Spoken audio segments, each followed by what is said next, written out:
Кажется, она хочет уехать. Надо выйти, наверное, помощь оказать. Твою ж мать, а. Вот не дай бог она сейчас уедет. Короче, по ходу дела она хочет свалить. Да, она сваливает. Я только что видела, как она его сбила. Жалко, у меня, правда, видеорегистратора нет. Сейчас подойду. Вон там еще кто-то валяется. Ну, народ у нас активно, короче, Рождество отмечает. Это, скорую вызвать? Не надо? Ну, вы сейчас где-нибудь упадете, уснете, вы бы зашли куда-нибудь в тепло. Ну, подожди, подожди, мужик, не падай. Не падай. Нормально все? Кости все целы?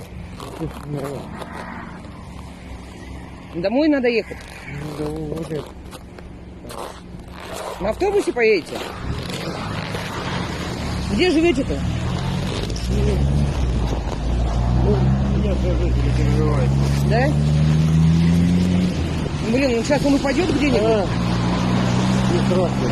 Ну как не страшно? Человек же живой. Замерзнет. Пойдет, станет, значит пойдет. Не первый раз. Ну, не знаю, если так рассуждать. В общем, дяденька отказывается от помощи от моей. Но она его шандарахнула прям прилично, он улетел.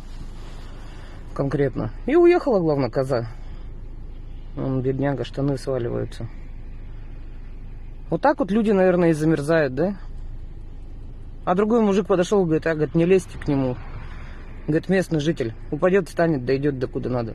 Блин, я не могу. Я не могу. Мне тяжело. Сейчас попробую дяденьку попробовать все-таки в машину к себе запихать и отвезти его. Что-то мне не нравится. Я понимаю, что он пьяный, что он ничего не соображает. Ну, просто так вот. Короче, что-то жалко дядьку. Ну, короче, мужик отказался. Я его пыталась в машину посадить, довести его до дома, но он не в адеквате, он не понимает, короче, что я от него хочу, что я его хочу домой отвезти в тепло. Пошел пешком, шаткой походкой своей. Боже, люди, это Рождество, это святой праздник, а чего вы так бухаете-то, а? Вот реально, я сегодня столько пьяных вижу на улице, которые вон просто, я не знаю, падают. Это так ужасно, это так отвратительно. Фу. Это не тот день, когда нужно водку, блин, к себе в глотку заливать. Вообще бухать это стрёмно. Да. Бухать это стрёмно. Люди, не бухайте, пожалуйста.